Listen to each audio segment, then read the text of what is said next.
The broadcast is now starting. All attendees are in listen-only mode.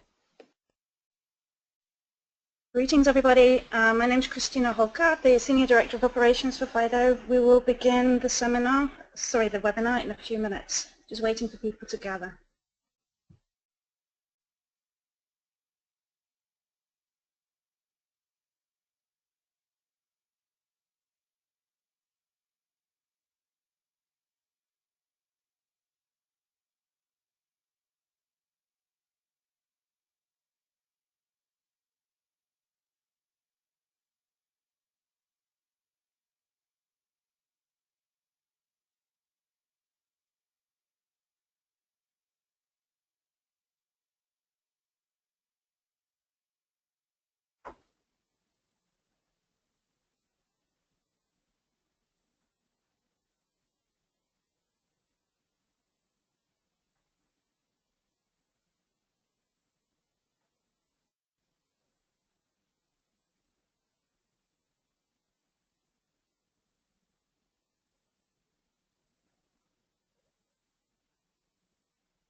Okay, I think we'll get started. Greetings and welcome to the Value of the FIDO Alliance webinar. My name is Christina Holker and I'm the Senior Director of Operations for the FIDO Alliance. Before we begin today's webinar, I'd like to point out a few items. The webinar is being recorded and will be uploaded to our website by the end of this week. All attendees are and will remain in listen-only mode. We ask that if you have any questions, to place them in the question pane located on the control panel of the GoToWebinar screen. Once our webinar has concluded, we'll make every effort to answer as many questions as possible. I'd now like to take the opportunity to introduce Mr. Brett McDowell, the FIDO Alliance's Executive Director, who will walk us through today's presentation. Over to you, Brett. Thank you, Christina. So I really do want to encourage everyone to ask questions, and we'll just be collecting them, so you can put those questions in at any time. We will get to questions at the end, but we really are organizing this month's webinar specifically to answer questions. We've been hearing a lot from companies looking to join the Alliance, probably because of where we are in the calendar year, which is related to many of your budget years. So I think a lot of companies have been looking at, okay, maybe this is the year for us to get involved in the FIDO Alliance. So I know you're out there and you have questions, and I hope that today's webinar will answer many of them. But what we don't answer with the material that we provide, I'm happy to answer at the end. So I will try to get through the material as quickly as I can, doing justice to it along the way. But my goal today is to have engagement and answer questions. So with that, I'll get started. Let me start with why FIDO Alliance, our purpose, our mission, our scope of work. Briefly, our mission is to solve the password problem. And what do I mean by the password problem is because of the characteristics of passwords, that they are a shared secret, a secret that must be stored on the server, hashed or salted or whatever. It still has to be stored there so that you can do an on-server validation with the secret that you collect from a user. Those secrets are provided typically by typing them in and increasingly by password managers. But the point is that it's a shared secret. It has to be provided by the client. It has to go to the server, get validated on the server, and that opens it up to a lot of vulnerabilities, like social engineering of the user. You trick them to give the password to the wrong party, then the wrong party now has the password and they can use that as the authentication credential to get into the account. That's one part of it. What this slide is emphasizing is the other big vulnerability of passwords, which is because they sit around on servers, when you suffer a data breach, you have all the externalities across the ecosystem of now us having a secret that has been stolen that is probably the same secret that's protecting some other accounts on the internet because we know how many users reuse the same passwords. So here we have American Banker talking about the Yahoo News of over 500 million authentication credentials lost at once. And another Fortune article here about LinkedIn, but we could have put anyone up here. I mean, almost, there's so many trusted, reliable brands and companies that have suffered a major data breach, which brings me to the summary at the bottom. So the data breaches are growing. It's not slowing down. In spite of everything that we've done, and you know that information security investments have been going up year over year, but in spite of all of that, data breaches are on the rise. We're now probably going to hit over 1,000 from 2016, which would be up over 20% from 2015, which was up over 2014, which was up over 2013, et cetera. So the source there is the Identity Theft Resource Center. 2/3 of data breaches in the last Verizon Data Breach Report could be attributed to weak default or stolen passwords. So it's not just that passwords are walking out the door, but we also know that previously stolen passwords are how they're getting those hundreds of millions of passwords to walk out the door. So this is just a vicious cycle. And there are hard costs to these data breaches. The most recent Ponemon Institute study showed that they're nearly $4 million on average as a hard cost to the company that was breached. And that's up, again, over 20% from the previous study. So this is a problem, and this is a problem that's getting worse. And back in 2012, when we formed the FIDO Alliance, the founders saw this problem coming. It was already getting pretty bad back then, but it just continues to get worse. We realized we had to head this off. And we couldn't keep putting more Band-Aids on the problem that wasn't going to make it go away. Instead, we had to come up with an alternative to passwords, something that doesn't share those same inherent vulnerabilities that shared secrets have. So now let me speak to who is the FIDO Alliance. We are an open trade association, standard-setting organization with now well over 250 organizations in our membership. And we have a very focused mission. Our scope is pretty tight. To solve the password problem, we are developing new authentication standards. So a new technology standardized so that we get interoperability between all the devices and all the websites, all the mobile apps, and we can have an ecosystem built on the net effect of open standards that actually has a real shot at becoming ubiquitous and becoming a truly viable, commercially viable alternative to passwords, one that is easier to use than passwords and inherently, recognizably and demonstrably more secure than passwords. So that is our scope of work. Here are just some of the companies out of that well over 250 pool of members that we have today. but I want to feature them for a couple of reasons. This is the board of directors. These are the companies who are setting the strategy for the organization. And what I want to point out that makes FIDO Alliance different from many other industry standard setting organizations is that we really do have a balance between the supply side of our marketplace, the technology providers and vendors, which normally comprise the vast majority of any standard setting body. But we have a good balance between the supply side and the demand side, what we call relying parties in our specifications, those online applications that need to rely upon FIDO authentication to work. So here we have good representation from a few key verticals, the verticals that you'd want to listen to when it comes to how to do authentication better, companies in financial services in particular. So e-commerce with Alibaba here, payments, American Express, PayPal, Visa, MasterCard, and so on. We also have healthcare represented through Aetna.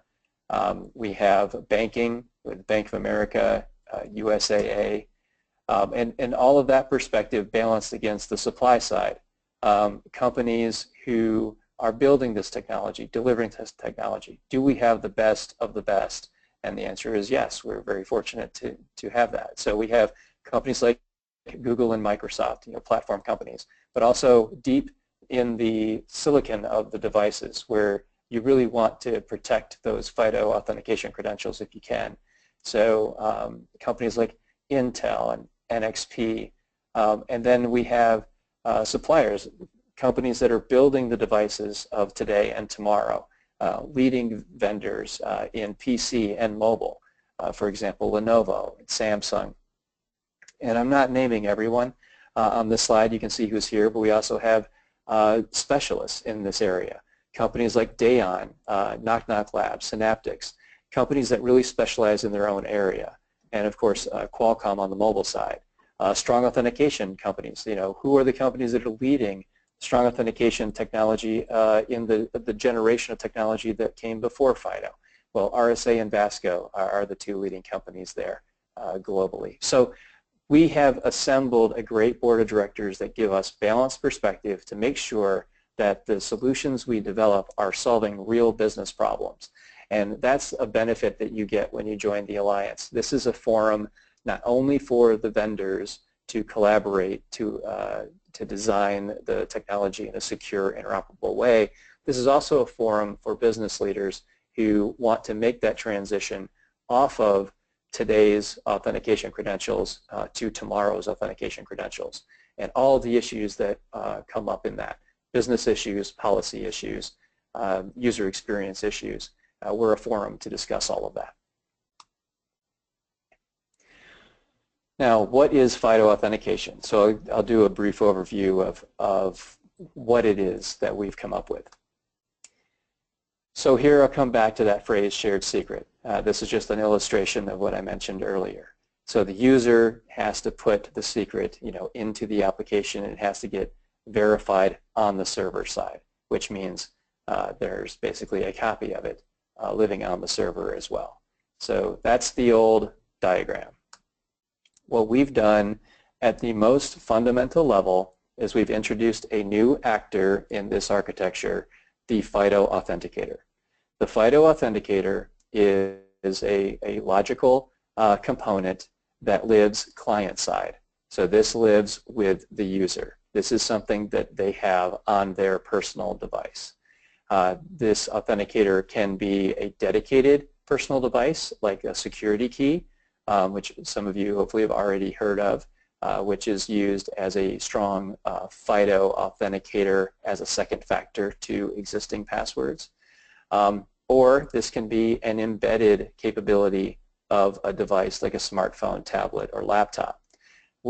And what we've seen is when people embed the FIDO authenticator into a smartphone, tablet, or laptop, they're usually using biometrics then for the user verification step to give you that true multi-factor authentication event with a built-in sensor. So something that is just much easier to use than a password.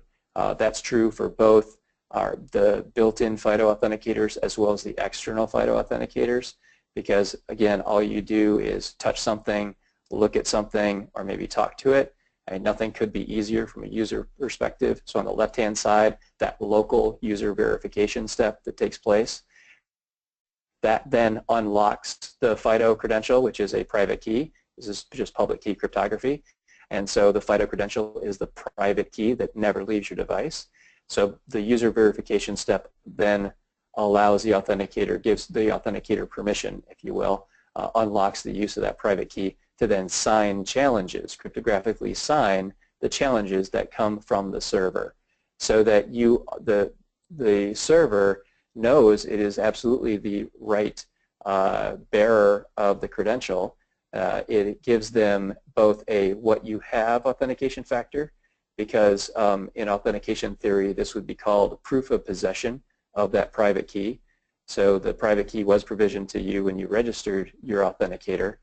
It is stored on your device.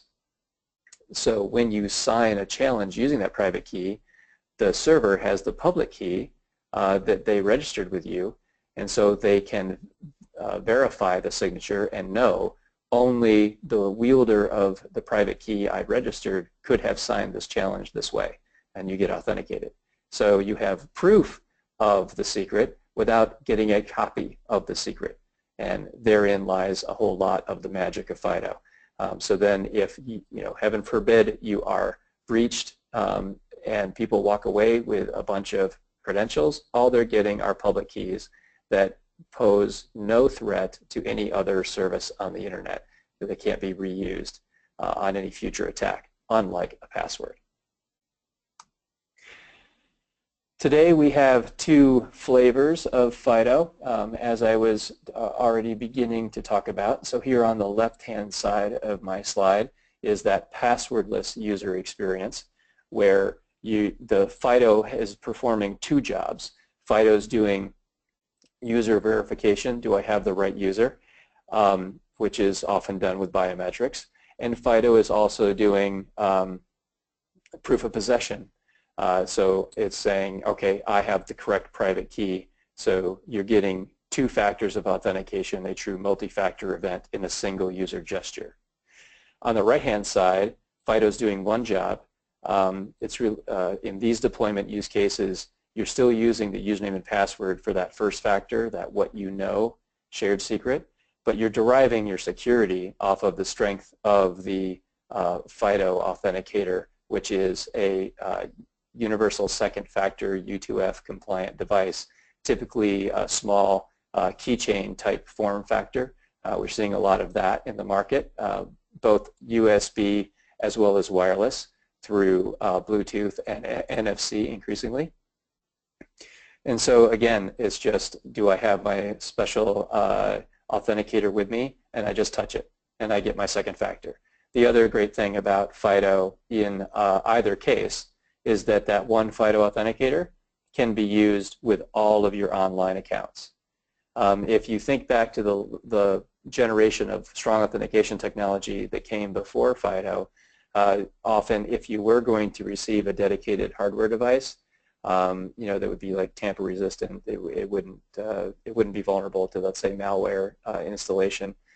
Those devices, those key fobs, you would have to have one of those for all of your accounts, and end up with what we used to call the token necklace problem. You get a bunch of different keys because you have a bunch of different accounts. FIDO doesn't have that model. If you are using the U2F second factor, then you just keep registering different key pairs with the different sites, but the same device does it all. And if you were to lose your FIDO authenticator, there's no information stored in the authenticator that would allow an attacker to get into your account. They still don't know how to correlate these private keys with the accounts. There's nothing that says, oh, this is a Gmail account. Let me go try to get into this person's Gmail account. No, there's nothing. There's no indicator. And plus, the user verification secret, isn't present. So it holds up quite well for usability. It holds up quite well for security, and even in the disaster scenario of lost or stolen device, it holds up very well. But the best part perhaps, especially from the security-minded, is that you cannot launch a scalable attack against any kind of FIDO authenticator. You can't send out, a million emails and start collecting credentials because the architecture is designed in such a way the user never gives their credential away. They don't do it. They can't do it in the way it's built. So the only way you could go and start stealing authentication credentials in a FIDO ecosystem is to actually steal the device. And then you need other information to compromise the user verification capabilities of the device.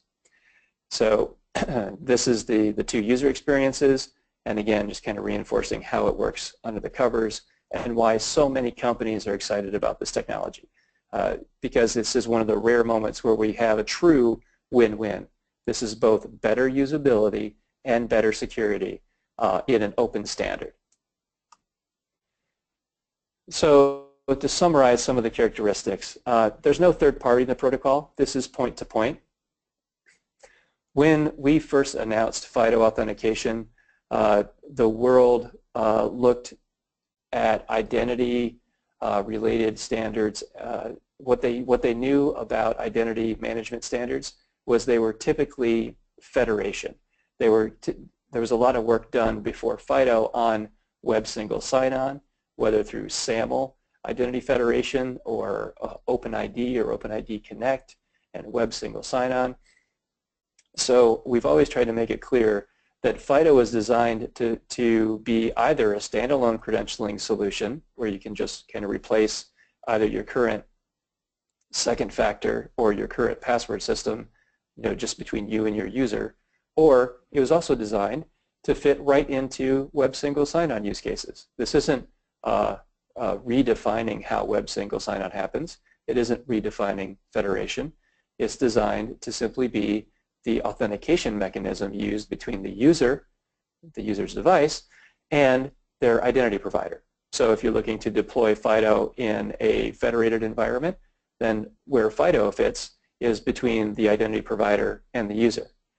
If you're just looking to replace existing credentials and you're not federated, well then FIDO fits there as well. So basically wherever the password lives today, that's where FIDO fits. And we fit nicely into other standards regimes. We are not reinventing those other regimes. No secrets on the server, as I've mentioned before.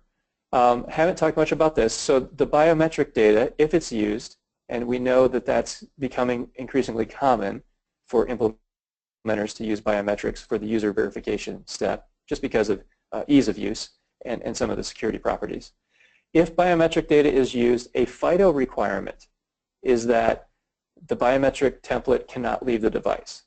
A requirement of FIDO is that all of the secrets associated with that FIDO event must stay device-side because of the original premise. We are trying to design an architecture that doesn't have any of those vulnerabilities that has led to so many problems from data breaches.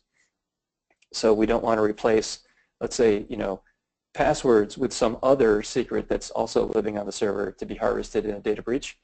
So we have a hard requirement that none of the secrets live on the server, and that would include biometric data if that's part of your implementation.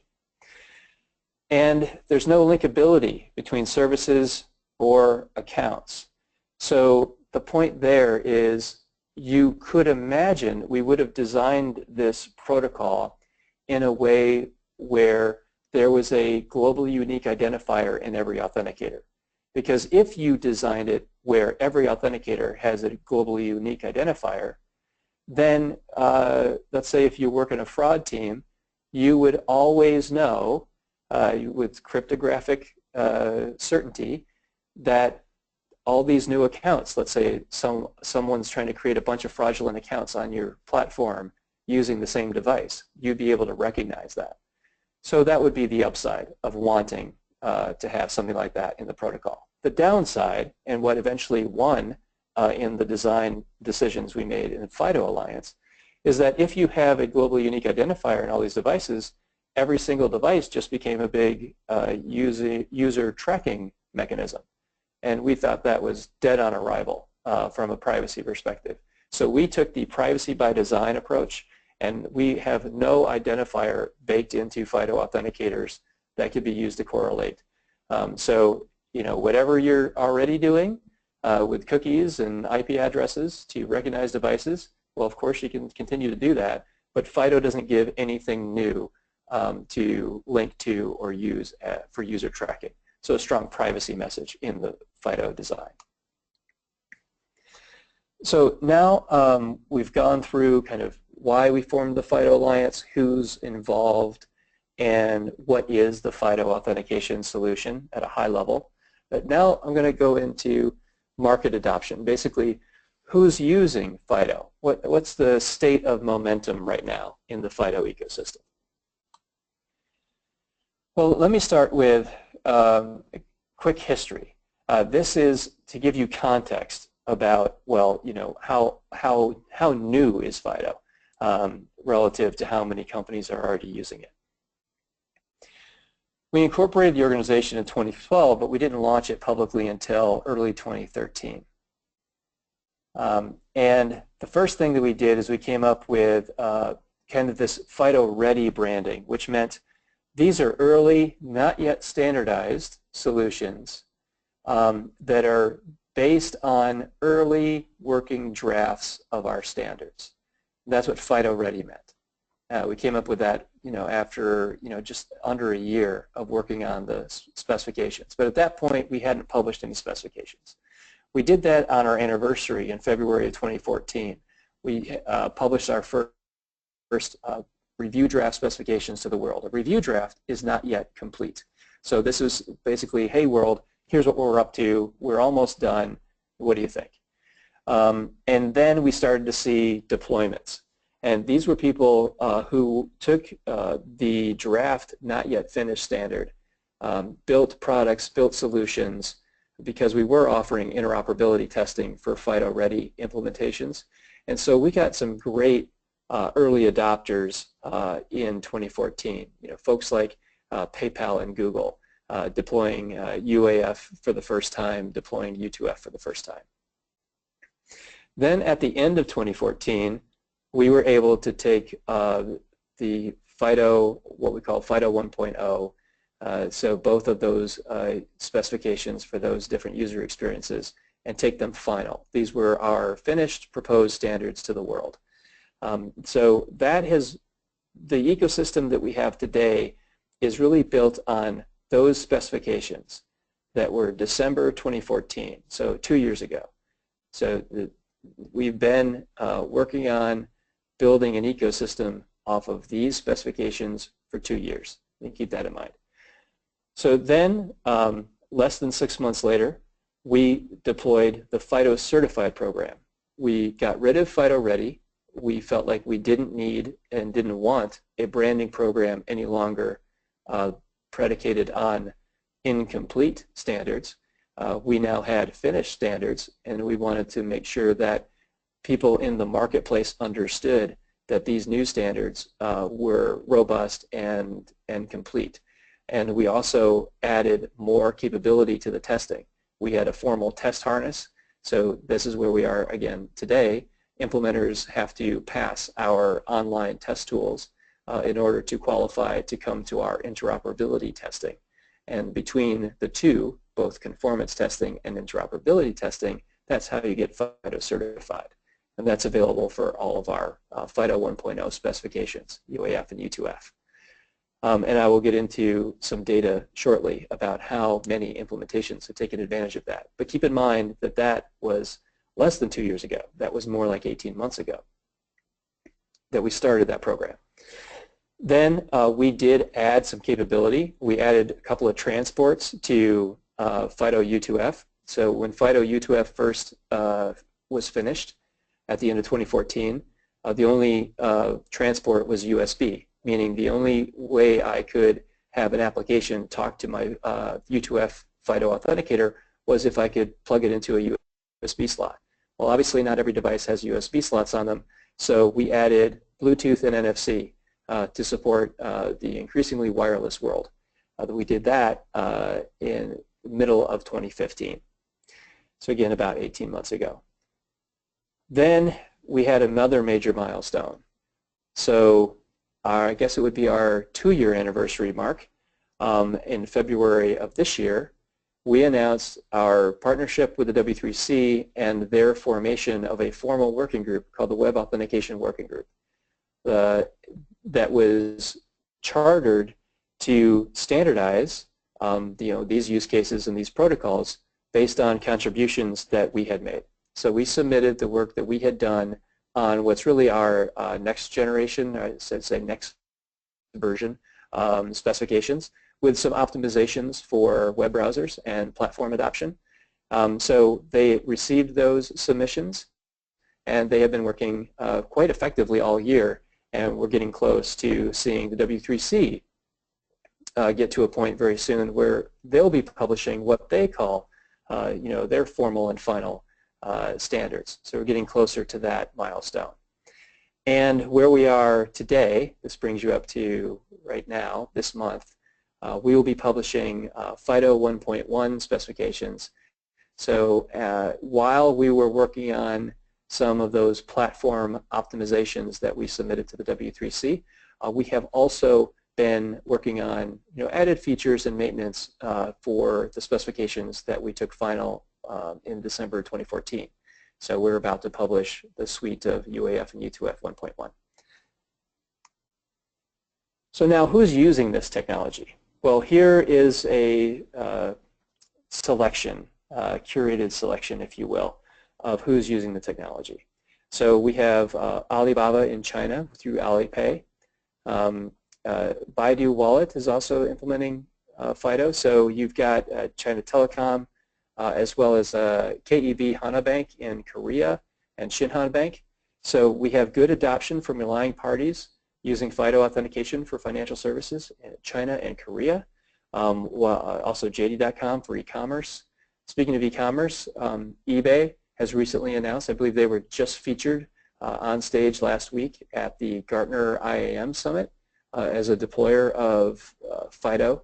So they're putting that into their mobile apps using FIDO under the covers with those fingerprint sensors that are showing up on phones. Microsoft and Google, two major platform companies who are working on FIDO. Google has been shipping FIDO and deploying FIDO since 2014 with the second factor use case, what they call two-step verification.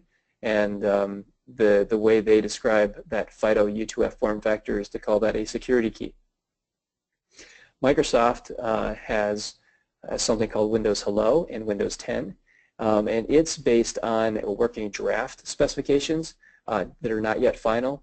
Those specifications that we put into the W3C, and another one that I'm going to talk about in a minute that we're still working on internally. So they are, if we still had a FIDO Ready brand, we would be able to call their implementation FIDO Ready. But because we are waiting for all of our specifications to go to complete and absolute final before allowing anyone to certify them, Microsoft's just anxiously waiting on us at this point. But we have the UK government deployed FIDO for, again, second factor use cases for e-government applications. PayPal obviously was an early one in payments. GitHub and Dropbox also using FIDO second factor. So that's where we're at. Qualcomm is supporting FIDO, putting FIDO capabilities into their modules, and because they supply such a vast majority of the Android ecosystem in particular, that makes it very easy for Android handset manufacturers to incorporate FIDO. Anybody who's already taking advantage of Snapdragon with fingerprint sensor capability. So now let's look at some market growth and market adoption from a different perspective.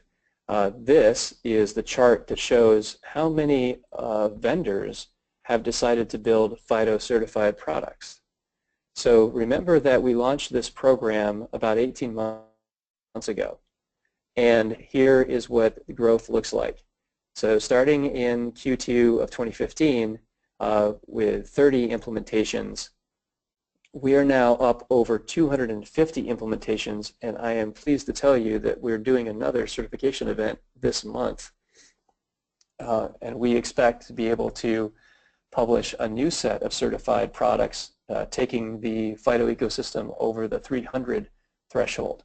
That's 300 certified implementations that you as a relying party can pick and choose from, showing great momentum in this marketplace, that there is demand and that a lot of companies are rushing to meet that demand, supply that demand for simpler, stronger authentication.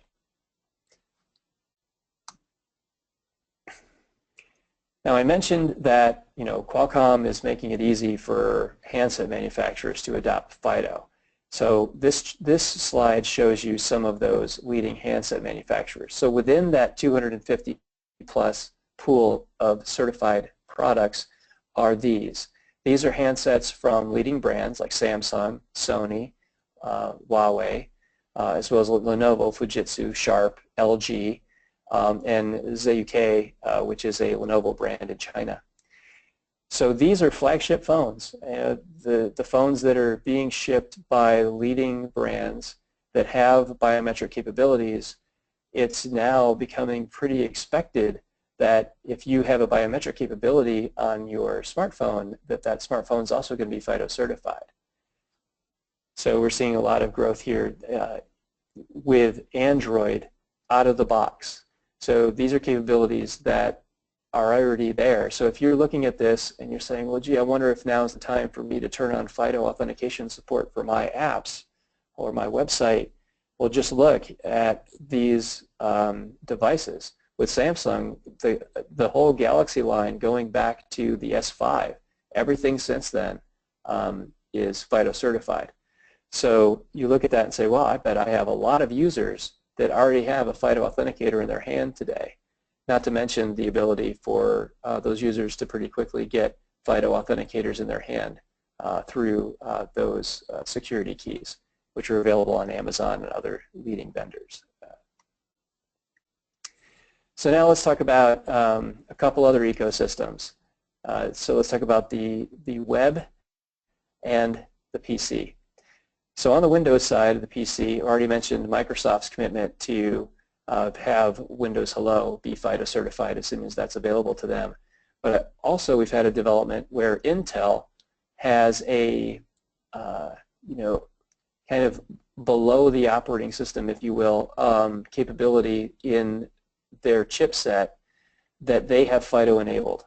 And Lenovo is one PC manufacturer who has taken advantage of what Intel has put into the components. And the Yoga 910, recently released by Lenovo, is the first PC to have native FIDO support on the finished and FIDO proposed standards with the fingerprint sensor that they have embedded. And the way Intel has implemented this allows FIDO to be used on these devices across web browsers without the web browser needing to be modified. So this is something that Intel can do at the platform level to enable FIDO authentication across the web. And they tell me that they're having great conversations with other PC manufacturers and should soon be able to announce other PCs that have this capability, because it's really in everything running the latest Intel has this capability. On the web, we already talked about W3C and what they're doing to bring FIDO authentication to the web platform. But more specifically, we can say that because the W3C is pretty open and transparent, because Chrome has the Chromium open source project, Mozilla is an open source project, we can see the progress that these browsers are making in implementing FIDO. So Chrome has had native support for FIDO U2F for a long time. And they're actively working to incorporate the latest specifications as well. Mozilla Firefox, same story. They have active projects supporting FIDO for second factor authentication, and soon Mozilla will have native support for both second factor and password replacement authentication. And Microsoft Edge is just part of that end-to-end support that Microsoft has publicly disclosed. They're going to support FIDO on their server-side implementations, their browser, and their onboard authenticator, the Windows Hello. So in summary, the FIDO solution brings better security to online services. You don't have the vulnerabilities of shared secrets. It reduces your cost because of open standards. So the reason I talk about reduced cost, in a world before FIDO, if you wanted to deploy, say, biometric solutions, then what you'd have to do is you'd have to work with a proprietary solution end-to-end and integrate them into your infrastructure. What FIDO offers is the ability to do a one-time integration into your infrastructure with something that talks the standard FIDO protocols, and then you can still deploy with that vendor, but you can also deploy with any other vendor. And as things change, you can quickly adapt to those changes. You don't have to do in-depth, deep, and often expensive integrations every time you want to support, let's say, a new modality, new form factor, or new set of authenticators. You get the entire FIDO ecosystem with one implementation because all of those FIDO authenticators can talk to any FIDO server. And of course, this is much simpler and much safer for end users. So now let me shift the conversation from kind of giving you an update on where things are to talking to you as prospective members of the Alliance. You know, how do you get engaged? What are the opportunities for you in the Alliance?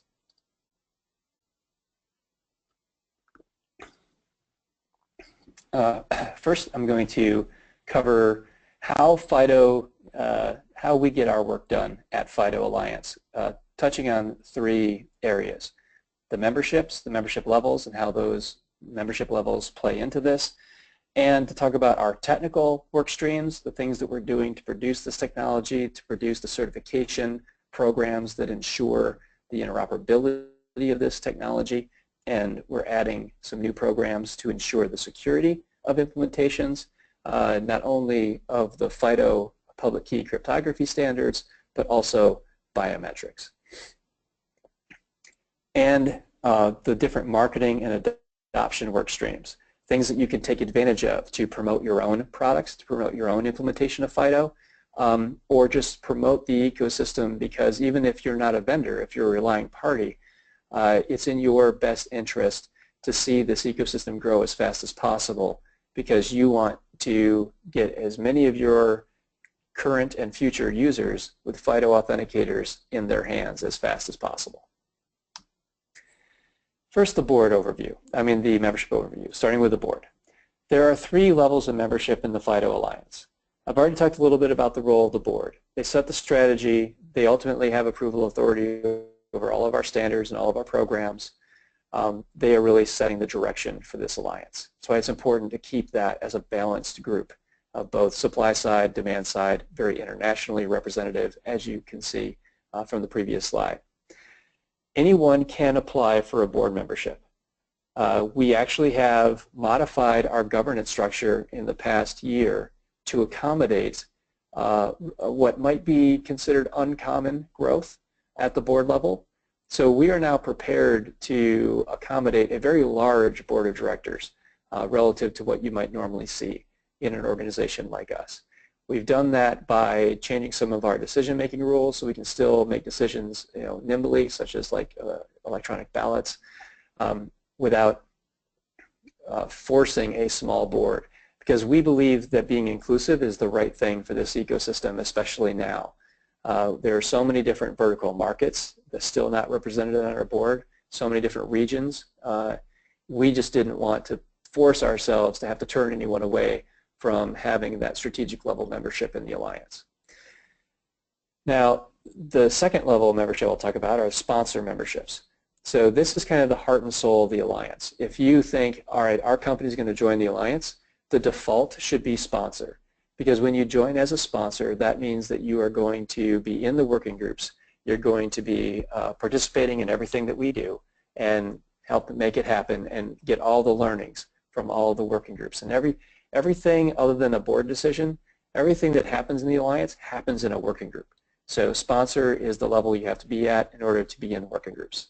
And then there's the associate level. This is really designed for small companies in particular who really don't have the resources, the time resources even, to be engaged at the working groups and steer where things are going, but they do want to be building FIDO products. They want to sort of follow the development of this ecosystem. So we have the associate class for that.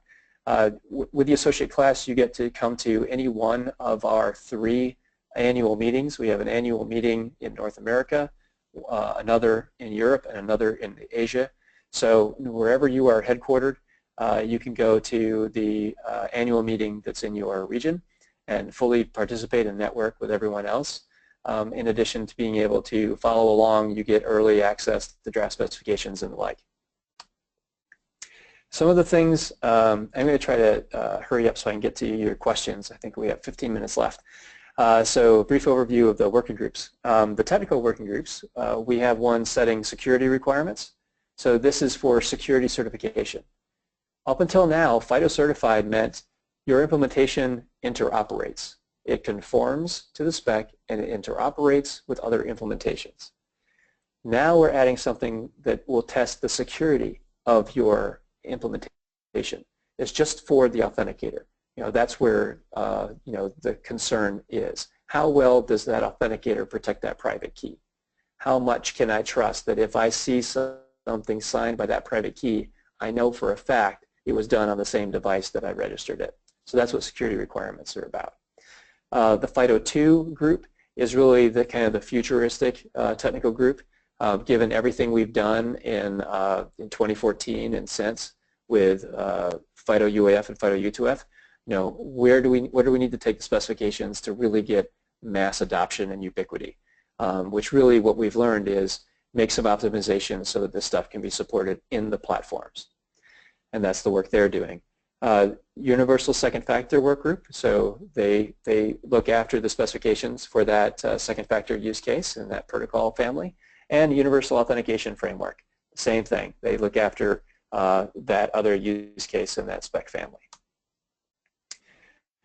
So the value of being involved in the technical tracks at FIDO Alliance, you get to influence not only with your vote, but also we try to make decisions by consensus. So good ideas are awarded the attention to chase them down. So don't worry that you're just one company, one vote. We really do try to make decisions by consensus. So everyone's opinion matters quite a bit on the future of the specifications. Obviously, you get early visibility into draft specifications we've not yet published. You benefit from the IPR Promise, which I'll touch on momentarily, and you get to network with your peers and certainly learn a lot. There is a lot to learn about this technology, and you get to learn from the designers of the technology who've been doing this for several years that are still in our working groups. So the IPR Promise. I'm not going to read the language that I've snipped here. You can find it in section 6.2.1.1 of our membership agreement, which is on our public website, but I will summarize it for you. The IPR regime for this standards body is a non-assert covenant, colloquially referred to. We call it the IPR Promise, and every member makes a promise to not assert their patents against really the necessary normative requirements of FIDO specifications. So what that allows is that anyone else who's also bound to the promise means they can go out and build a product and not worry that one of the designers of this protocol is going to assert patents against them.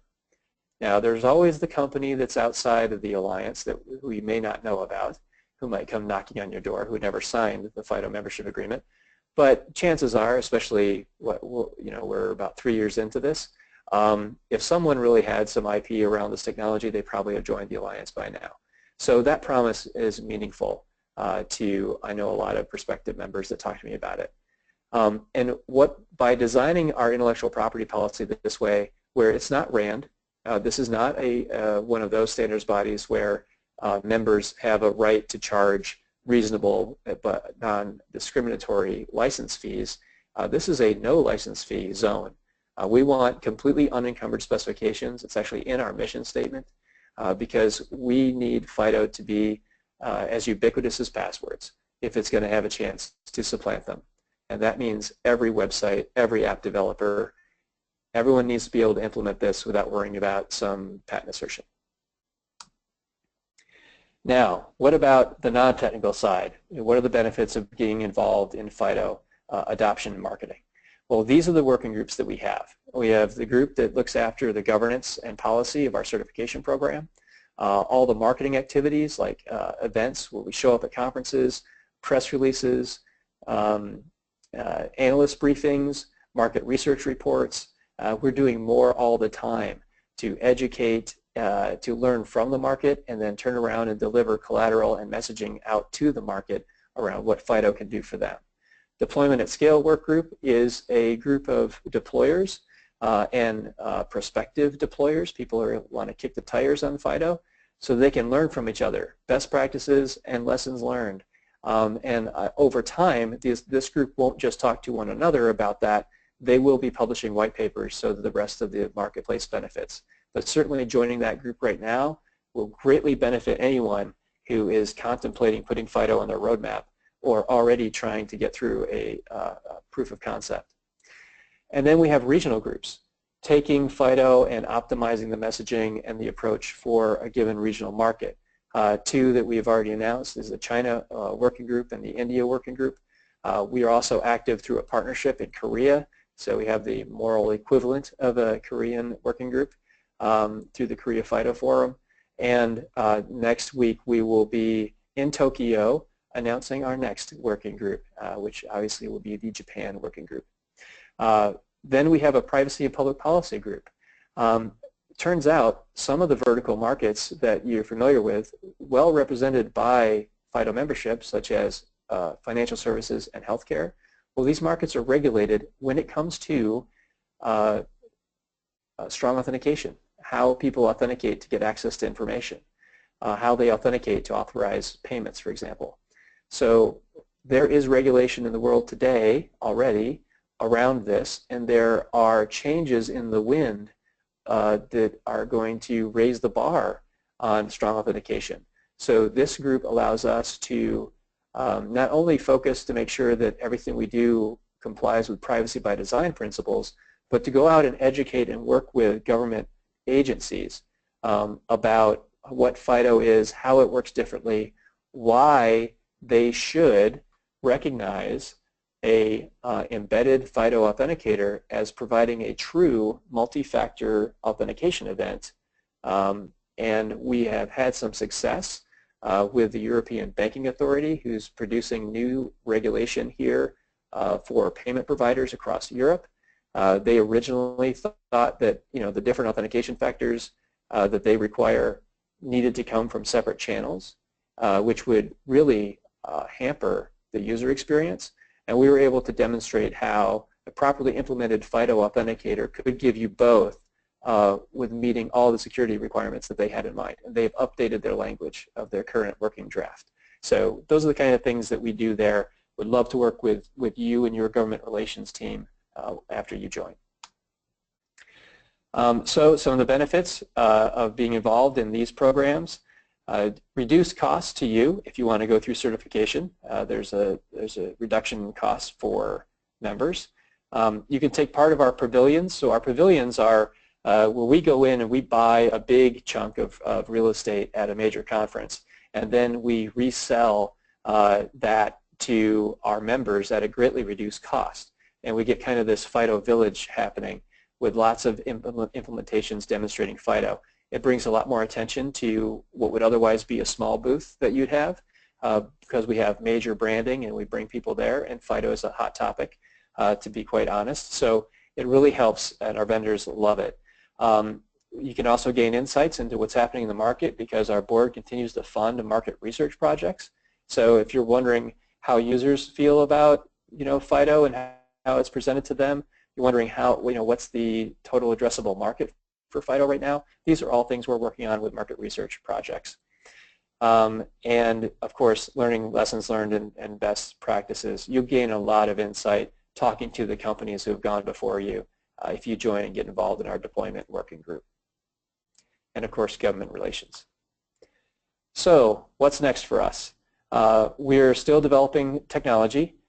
So the web authentication specification, which it's happening in W3C, but with a lot of coordination back with us. And we're producing a part of it, this CTAP, the Client to Authenticator Protocol. So we're writing that ourselves in the FIDO2 working group.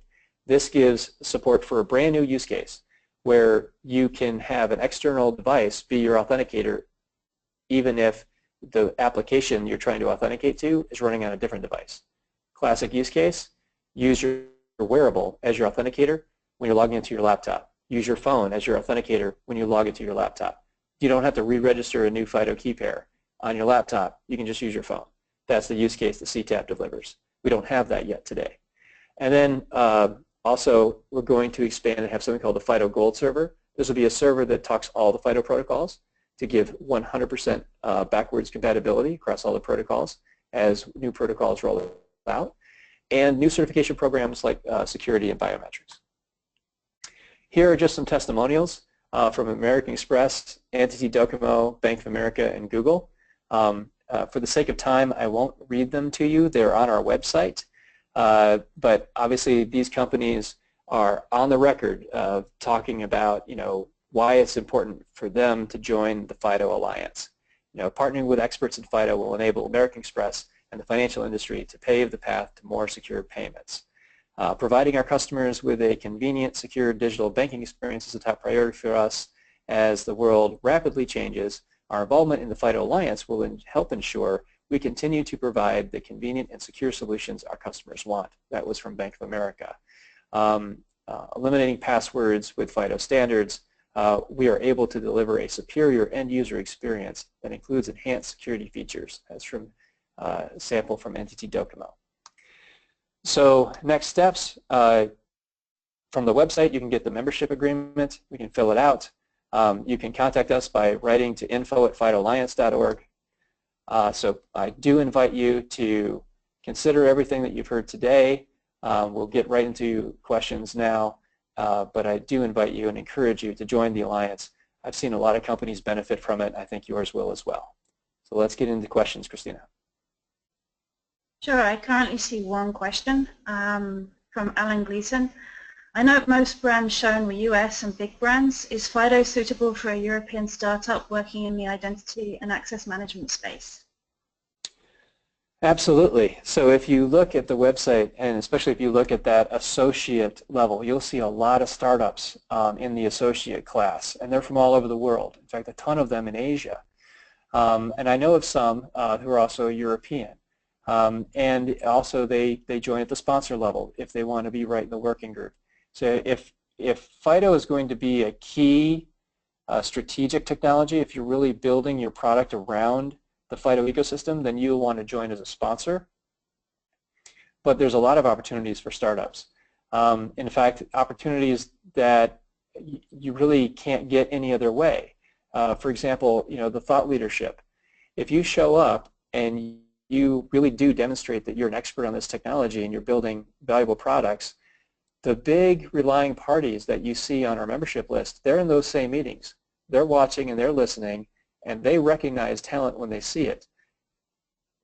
And not only in FIDO, but other standards that I've run, I have seen this play out over and over and over again, where that small company who clearly knows what they're talking about, and they can stand up toe-to-toe with the big boys and argue a technical detail, they get a lot of attention. They get the trust and admiration of the big relying parties, and they become customers. This is a cycle that continues, and I wish more startups understood that and took advantage of that to their own benefit. Not to mention doing that in a working group, but being in the FIDO pavilions, I think is a great value to you. And FIDO is as hot in Europe as it is anywhere else, and with the Payment Service Directive requirements kicking in 2017, I predict FIDO will be hotter in Europe than anywhere else because there will actually be some gasoline poured on the fire where FIDO might be the only way to deploy true multi-factor authentication in a manner that doesn't introduce added friction to the user experience. Okay, anything else, Christina? Yeah, we have a lot more coming in. I see there's a couple around FIDO with regards to the Apple iOS. Could you maybe provide some insights into what FIDO is doing with regards to Apple? Yes. I noticed we didn't have that slide in today's deck, but we also have a slide about what's happening with FIDO and iOS. So basically, Apple, unlike Qualcomm, Samsung, LG, and the others that I put up on the slide earlier, Apple is not shipping FIDO capabilities out of the box today. But the authenticator of interest on Apple, well, the primary authenticator of interest is the Touch ID sensor. And because Apple has opened up the Touch ID sensor to the developer community, we do have a rich set of third-party FIDO developers who have essentially FIDO-enabled iOS. So you can do third-party FIDO enablement. One of the things I'm seeing, which happened, see, Entity Docomo, eBay, and Bank of America are all deployed on iOS today with FIDO. So they're using Touch ID, but with FIDO under the hood for that added security and also that, the benefit of doing authentication the same way across all devices. And they've gone about it differently. So some of those companies have decided to build the client side of FIDO protocols themselves into their app. Others have decided to use, and PayPal as well, and they've decided to use third-party SDKs to do it, just kind of ease the implementation of it. So there are both third-party SDKs that are available and FIDO certified that you can use to FIDO enable your iOS apps, or you can build it yourself, depending on your approach to the proverbial build versus buy decision. Okay, thank you. A question regarding a request to elaborate on FIDO's work in connection with EMVCo. Sure. So EMVCo is one of well over a dozen liaison partner organizations of the FIDO Alliance. So we try not to do more than we need to be honest, to keep our focus narrow. And so we have this liaison program where we work with other trade associations so that they can handle what they do best and we can do what we do best as we work together to bring FIDO authentication to their constituents. So EMVCo sets standards for payment card industry. In particular, the chip and signature or chip and PIN, those payment card technologies are being defined in EMVCo, as well as 3D Secure is also now being defined in EMVCo. And we work with them because they brought some use cases to our attention, some very good use cases that we had not built a standard solution for yet. Because what they like about FIDO is the opportunity to standardize on how the biometric sensor in a mobile phone could be used to fulfill cardholder verification, something they call Consumer Device Cardholder Verification Method, or CDCVM. So there is no clear kind of consistent way to meet that requirement today. FIDO offers a standardized, an opportunity to have a standardized mechanism do that for them. And they like how we've built FIDO so far, but they had an extra use case. And the one they brought to our attention was we've now committed to write something called user verification caching, which I actually think was on one of my slides. I didn't call it out, which is going to be a new spec we're going to write in FIDO Alliance, which basically allows an application to ask the FIDO authenticator, hey, when's the last time you authenticated the user? And based on that, that application can decide, do I really need to re-authenticate the user right now? Or can I trust it's the same authenticator I trust otherwise, can I trust that authenticator to tell me, no, some other app needed me to authenticate them just a couple minutes ago, and so I won't have to re-authenticate them. This is important when you look at a mature FIDO ecosystem where all the apps are using that authenticator. You don't want to wear out the user. So even though it's a better experience than passwords, it's even better if you don't have to do it, if you really don't have any reason that you need to do it. And so that's part of what the EMVCo community wants to see. So we've agreed to add that as an extension to the specifications being developed in W3C. So we'll write that ourselves, and then we'll do compliance and certification testing against it.